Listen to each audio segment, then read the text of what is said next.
What happened to you guys? You didn't behave? We're the last ones there is. You guys were bad, huh? That's right. So, yes. Hello. Welcome to McDill.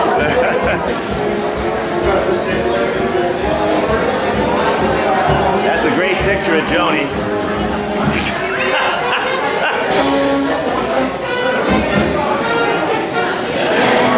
False go.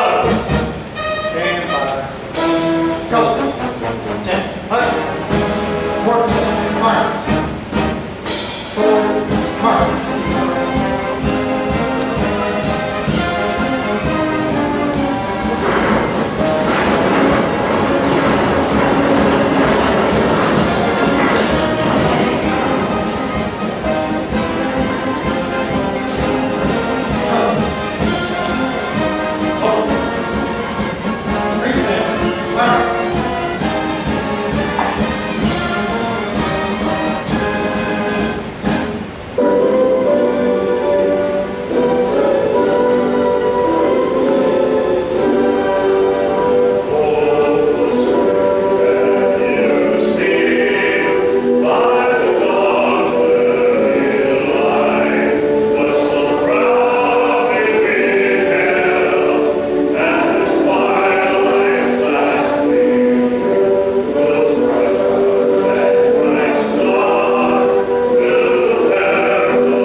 At this time, we're going to honor an MIA.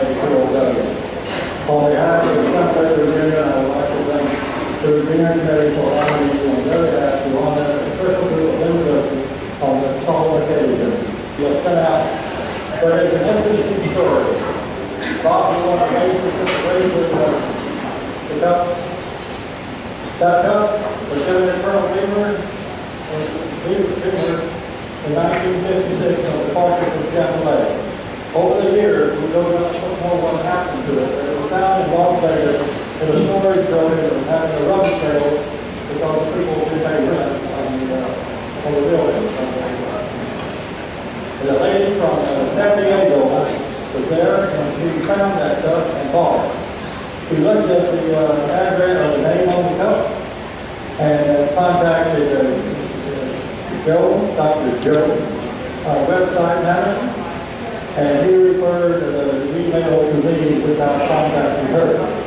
And she said, I'm so glad to hear from somebody, and tell me what the cup means. And I explained to it, and she said, do you want it? And I said, by all means, we'd like to have it, and we will send it. If we can't find the family, we will send it to France and put it in our museum. So that cup is coming home after 60 some odd years, and we'll go back to Chambley as part of Mobilia that is currently on display in the museum in Chambley, France, our original old town. Thank you. At this time, ladies and gentlemen, we charge your classroom.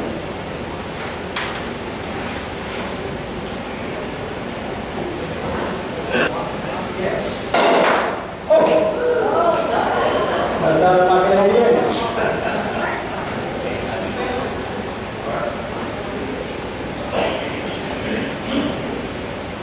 Okay. To the color. To the color.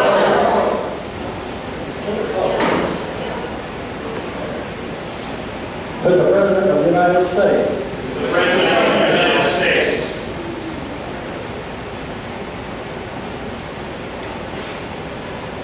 To the Chief of Staff of the Air Force. To the men and women of the United States Armed Forces. To our distinguished guests. To the veterans of Chambley Air Base Band. To our MI and POW. May we never forget.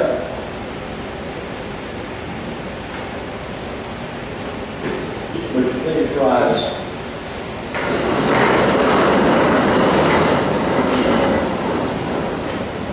Let's bow our heads and thank the Lord for a successful night. As we thank those who prepared this food for our nourishing bodies, great guardian of all life, we pray for all of you, men and women who have, and those who are presently serving this nation in military uniforms. May they live and serve another day in a peaceful world. That we ask in your Son, Jesus' name. Amen. Be merry and jolly and have a good meal. Now to give you a gift before you and I want to eat this. Would you come forward? Yes, yeah, you do.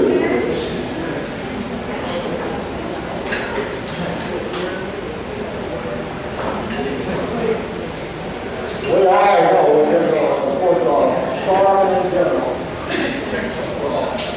Well, he has a starving daughter. And we have a hat for her. And it says starving Cindy. It's got four stars above it. I love it. And it's got all the things.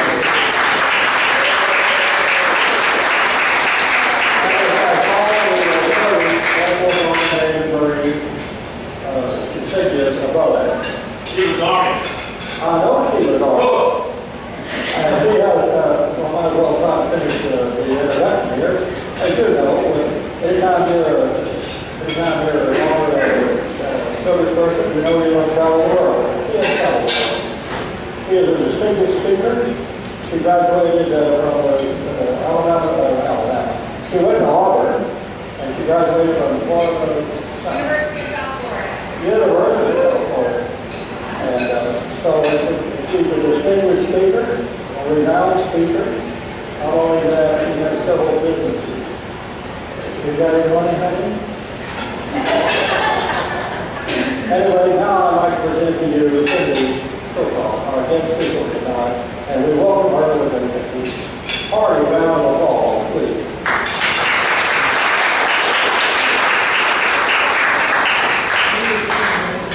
I have a 6-year-old son at home, which means that I better wear this hat while I have the chance, because I'll lose possession of it as soon as I get in the door. Thank you for the hat.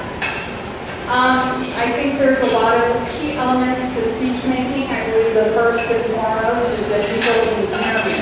So we are going to figure out this mic situation before I continue. So let me try and place this in here.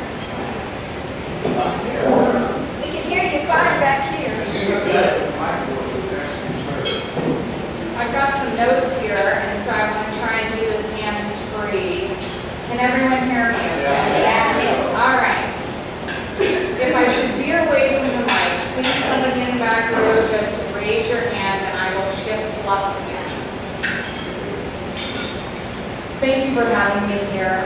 I was thinking as I was preparing my notes that even now in my mid-40s with gray hairs creeping through my hairline, it's very difficult for me to get used to hearing a speaker be introduced by the last name of Schwarzkopf and realize that it's me standing up and making my way to the podium. It still seems to me that I should be sitting out there with all of you sipping on something and watching my dad stand up and approach a podium and adjust the mic way upward to account for his height and prepare to say a few words.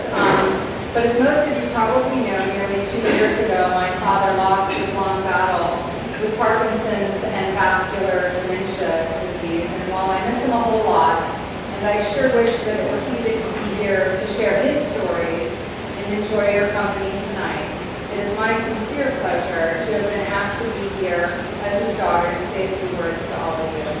I know your organization has lost many friends in recent years, so I would like to think that while we gather here this evening, that just maybe my dad and your friends are gathered somewhere sharing their stories of days gone by as well. I confess that I find myself in a unique position tonight. The audiences that I tend to address are made up of a mix of folks, many of which have led a civilian life. I'm often asked to share the stories of my childhood as an Army brat, and many people are often surprised as to the contrast with that of their own civilian upbringing. They have very little of any perspective on what a life of military service means, so I try and paint a picture of that for them through my experiences. But after reading the history of Chambley Air Base in France and the colossal nature of the job that we were given in a part of the world that was unsettled then as the Middle East finds itself today, without question I find myself speaking to a group of people that needs absolutely no introduction to what it means to serve their country. It is evident that each and every person in this room, service member or family member, is an expert in what it means to serve a cause greater than themselves. And all of you can probably teach me anything too. While I can't know what it means to wear the uniform and be transported across the Atlantic not only to a foreign country but to an infrastructure that didn't even exist, I do know something about what it means to be a family member of someone who found themselves in similar circumstance. I'd like to share with you my personal memories of growing up Army, and I will bet you will find yourself nodding from time to time, and that it may remind you of things that you or perhaps your children have experienced. I was born in 1970, but in 1969, without the benefit of Skyping or email or text messaging, it took nearly a month for my mom to deliver the news to my dad that he was going to be a father for the very first time. That news came in the form of a cassette tape that she had recorded because at the time my dad was away and serving his second tour in Vietnam. I was born 7 months later on Andrews Air Force Base in Maryland, and I was born an Army brat. From that day forward and the entirety of my youth, it was in some way impacted and influenced by being part of the military family. It was a wonderful and it was a unique upbringing in childhood, but not without its hardships, as I'm sure all of you in this room can attest, particularly having served in the Cold War era. I lived on military bases, and my dad left the house most days in uniform. I would often wake up to the cadent sounds of soldiers on their company's early morning run. I attended 3 different first grades due to relocations, and moved 4 different times during my high school years. And when I was 12 years old, and we were living in Mainz, Germany for a time, I watched my dad leave for work each morning in a different unmarked vehicle. Our home was encircled with high barbed wire fence and 24-hour military police patrols carrying M16 machine guns. This was all happening because some guy named Gaddafi had put my dad on a hit list. But at the age of 12, all of the complexity was really lost on me. And for my sister and my brother and I, this life just sort of became situation normal. I have vivid memories of building snowboards in the backyard and anticipating the guard's next circle around the house so that he could congratulate me on the improvements I had made since his last pass. I would bet that many of you can relate to being placed in circumstances inconceivable to so many others, but you had a job your nation asked you to do. You were sent across the world to do it in what were extremely difficult circumstances, and yet, I'm sure, for many of you and your family members, it somehow just all became the situation normal. Just as a sidebar to that story, that whole being a terrorist and putting my dad on a hit list, it didn't work out so well for Gaddafi, I don't think. What goes around comes around sometimes. I remember one particular Sunday evening after my dad returned from an afternoon of fishing. I was about 13 years old and living in Fort Stewart, Georgia, and my dad was commanding the 24th Infantry Division when a frenzy of calls came in on the highly secure red phone. Now that sounds very sophisticated, but this was still the 1980s, so the red phone was still rotary dial. If everybody remembers that. Not so sophisticated, but after that call, my dad packed a bag. He informed us he was not able to tell us where he was going nor when he would be back. He packed a bag and walked out the door. Several days later, the early events of Grenada unfolded on television, and it gave us a clue as to his whereabouts. And although we had no idea of the danger that he may be in, nor when he would be coming home, at least we knew where he was for the time being and that he was okay. Throughout the years, I am sure scenes such as this have played out countless times in military households such as yours. And I'm sure each of these reunions you've enjoyed revisiting the moments, the hardships, the memories, and sharing them once again with those who lived them with you. Of all the experiences I've had growing up Army, there is one in particular that stands out in my mind. Again, while stationed in Germany, my dad was given an assignment by the president that took us to Berlin. My father was fluent in German, and so we were fortunate enough to really immerse ourselves in German culture and travel during our 2-year station there. The year was 1982. The Berlin Wall was still very much standing, and we were to have the opportunity to cross over through Checkpoint Charlie to visit communist ruled East Germany. Somewhere close to the checkpoint, there was a pond of sorts, and in that pond were numerous white crosses standing directly above the water. When I asked my dad what they were, he told me that they were markers to serve as a warning. They represented the people who had died in that location, trying to escape communism and reach the kind of freedom that we are so fortunate to be born into in the United States of America. When we reached East Germany, I remember a feeling that we had just left the world of color television and gone back to the days of black and white. Dilapidated buildings, a palatable oppression on the faces of the people, guards in towers keeping people in by threat and weapons and fear. It was a vivid moment in my life and a day that made real everything my parents had ever told me about how fortunate I was to be born American. I would never question just how lucky ever again. I'm certain after reading what I was able to of the history of your organization that all of you must know exactly the feeling that I'm speaking of. It's something we all have in common. It's something that I think every American would benefit from seeing and experiencing firsthand if they had the opportunity. So why have I shared all of this with you? And I promise I am making my way to the point.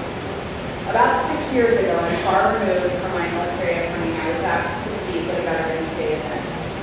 And in preparing my notes, I started to feel guilty about just how long it had been since I had thought about the sacrifices being made by the men and women who were currently serving and their families. We were very much engaged at the time in Iraq and Afghanistan. The events of September 11th had unified us as a nation, but the momentum of those emotions had waned, and yet we still had many outstanding members of our armed forces deployed across the globe doing the job our nation had asked them to do. I couldn't believe that in that moment that someone who had grown up immersed in the military life, and after having a life made up of the kind of experiences that I just shared with you, that I hadn't given very much thought to those who were currently serving. And then it hit me that I was looking at it all wrong. I was struck with the realization that the sacrifices made by those who have served and were currently serving gave me the ultimate gift and luxury of not having to think about it. I hadn't lost my perspective. It certainly wasn't lost on me that there were men and women in uniform still out there serving. It was simply that they were doing such a good job at protecting our nation that while they were out there worrying about the big stuff, I had the luxury of just worrying about my stuff. So while I got to worry about getting here on time tonight, somewhere out there right now in the Middle East is a U.S. bomber flight crew trying to make its way from point A to point B, and their concern has very little to do with whether or not they will get there on time, and a whole lot more to do with whether or not they will get there at all. Well, I get to look forward to picking up my 6-year-old son tonight and hearing about his adventures and his evening with Grandma. Deployed across this globe are soldiers who can't wait to get back home in the coming months to meet and hold their newborn sons and daughters for the very first time. This Sunday, many Americans will plan their entire day around what is happening on our nation's football fields, while somewhere in the world is a group of soldiers who are more concerned with minefields than they are with ball fields. For all the problems our nation has, and to be sure we have many, I know we are truly blessed because we enjoy freedom each and every day. As all of you in this room all know, though, freedom is not free, nor has it ever been. It has been paid for with the sacrifice, the blood, and the lives of many who have served and by those who are people out there really do get it. I hear from them all the time when they stop me to say something nice about my dad or to express their appreciation for his service. But I think today it can be very frustrating, at least I know it is for me. Listening to and watching the number of Americans who appear to ungraciously reap the rewards of our veterans' sacrifices and don't seem to have any idea of just how good they have it and who they really owe for it. The entitlement of it all, and that word entitlement, is a buzzword that we hear regularly on news programs about today's generations. I think it's hard not to become a little cynical about it, and I know that I'm guilty of that. Recently, I was very excited to sit down and watch a show I had recorded on the National Geographic Channel. And that show detailed the decade of the 1990s. They've been running trailers of this program for weeks, and then the footage of that trailer was a video footage of my father. So I was particularly looking forward to tuning in.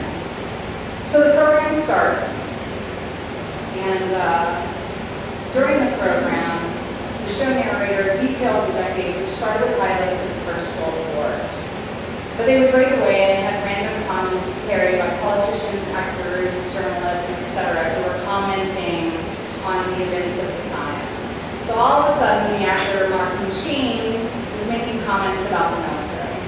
And they weren't nice comments at all. As a matter of fact, they were rude and they were dismissive and condescending, and as far as I was concerned, just plain wrong. They were undoubtedly offensive to anyone who has ever served in uniform, and I was mad. My blood pressure rose, I shut off the television, I was mad at National Geographic for even giving Martin Sheen camera time to comment. Thought to myself, we certainly couldn't have picked this guy because he did such a great job of raising Charlie Sheen. I was trying to make sense of it all. And then without excusing Mr. Sheen in the slightest, I realized something. And it goes back to what my dad told me during the Persian Gulf War. I was taking courses right here in Tampa at the University of South Florida. And college campuses, of course, are like fly paper is to flies when it comes to attracting every activist willing to carry a sign just to be a part of some kind of movement. My dad was in Saudi Arabia, and away from our family, we were worried for his safety. He was under immense pressure, doing a job that his president and his nation asked him to do. And I was driving to class, and here was this group of sort of disheveled, shoeless, clueless people outside the campus entrance holding a variety of signs that said things like, "No blood for oil." If I could tell you the number of times that I just wanted to like veer left up onto the curb and do what I thought was the world a favor. But when I shared my feelings with my dad on the phone, when we got a rare call from him from Reno one day, I got a response that I had not expected from him. And he said something to this effect. He said, "The freedom of speech and opinion that I had witnessed was one of the many freedoms he had spent a lifetime defending. And although many of the opinions we may not agree with and they can be downright annoying, well, they're still a part of what makes us so fortunate to be citizens of the United States of America." And he told me those sign carriers didn't bother him one darn little bit. He knew the cause he was fighting for was just, and that was all that mattered. Now that didn't change the fact that I still had an occasional fantasy about taking out one of the protesters, but I never forgot what my dad told me, and he was absolutely right. So all of that being said, in this day, allow yourselves to think about this the next time something starts to make you feel upset or disgruntled like I am often guilty of. With that particular large segment of the population out there that just doesn't seem to get it. Let me propose that the primary reason that they don't get it is that the armed forces of our nation have just done one hell of a great job protecting our citizens, our soil, and our freedoms for such a very long time that it's made it easy for the average American to forget about war, about terrorism, about invasion, about what it means to live in harm's way. They've not lost their perspective, they've just had the luxury of not having one at all. While you can look at that fact as selfish and unfortunate, you can also look at it as one of the greatest gifts that all of you and your fellow veterans and those who currently serve have given the American people. Regardless of our economy and the mess in Washington, D.C. and the threat of terrorism and having to put up with those like Kardashian and Sheen people, we still remain a people more fortunate than just about anywhere else in this world. those of you in this room and others who have served in our armed forces have made sure that the American people are not afforded the worries that the citizens of so many other countries contend with each and every day, whether it's famine or rampant disease, invasion, daily acts of terror, warfare within their own borders, religious persecution, and the list goes on and on. Is there any gift greater than knowing that every child born to a parent today in the United States is being born into freedom? I can't imagine a greater gift. So while there is still no excuse for the lack of respect for that gift or for forgetting ways to say thank you, just know that the very thing that can sometimes be so frustrating for those of us that do understand, that do get it, is a byproduct of what an amazing sacrifice that all of you who have born or have loved someone who is born in uniform have made. Thank you for your time this evening, for allowing me to revisit a bit of my youth while sharing my stories with you, for sharing some of your stories with me, but most of all, thank you for your service to our great nation. May we never forget. God bless America. It's been my pleasure. Good night.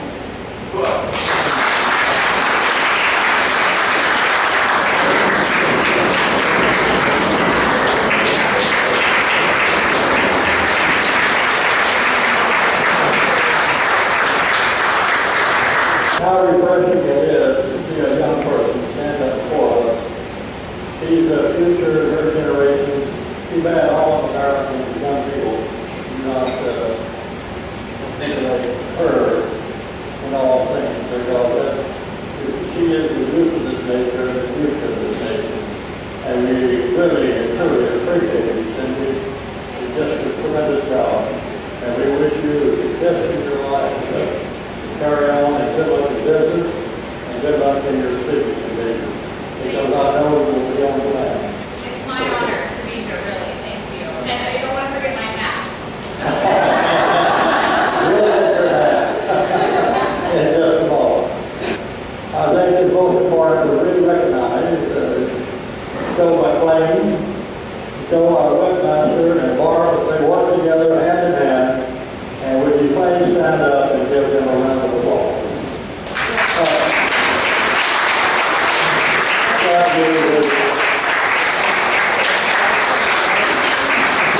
Never back like never stands up for applause.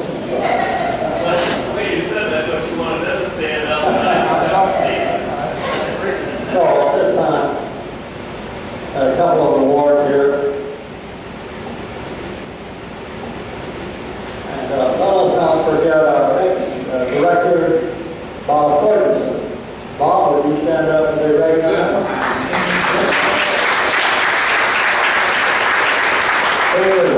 Would you please come forward?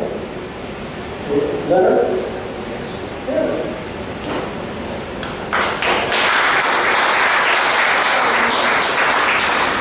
Congratulations, and we want to thank you for all your effort and time you put into this. Thank you, Leonard.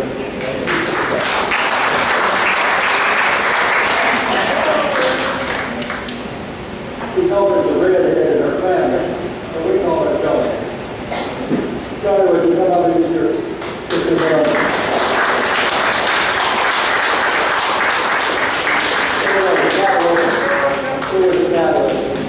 in this program, and we appreciate you.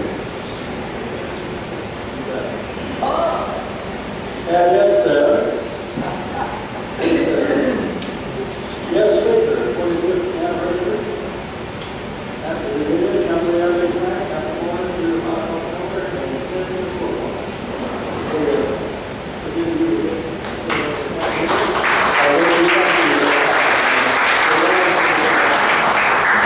I've got the hat and I've got the mug and I've heard about the cruise in 2 years, so I'm ready to go.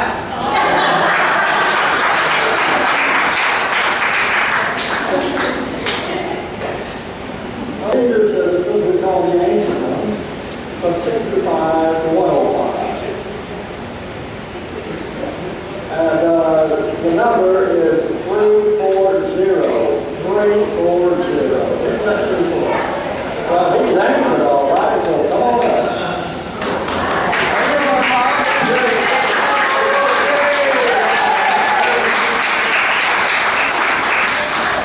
Coffee mug.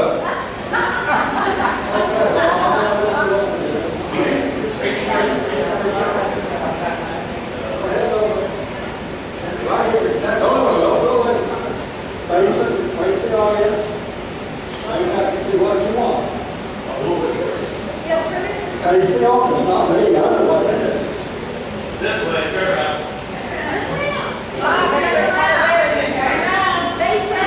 Undo the strap. And turn around and face the audience. Turn around, Bob. What is it, bikini? Left side.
Bob has told me this is supposed to be a tribute to all of our military services. Is that correct? Air Force, Army, Marines, all.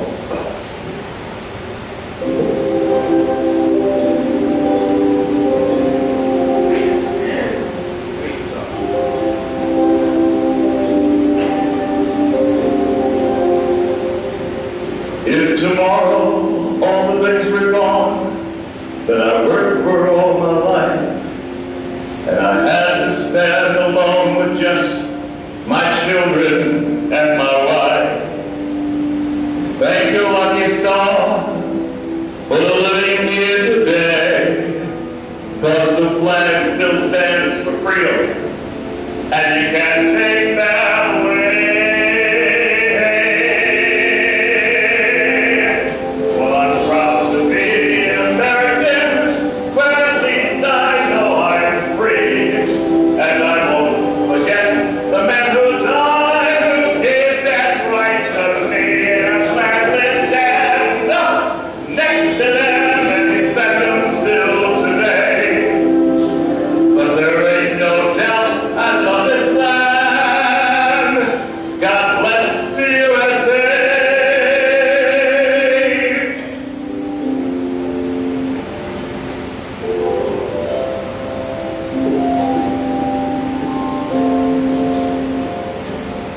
From the lakes of Minnesota to the hills of Tennessee, across the plains of Texas, from sea to shining sea, from Detroit down to Houston, and New York to LA, well, this pride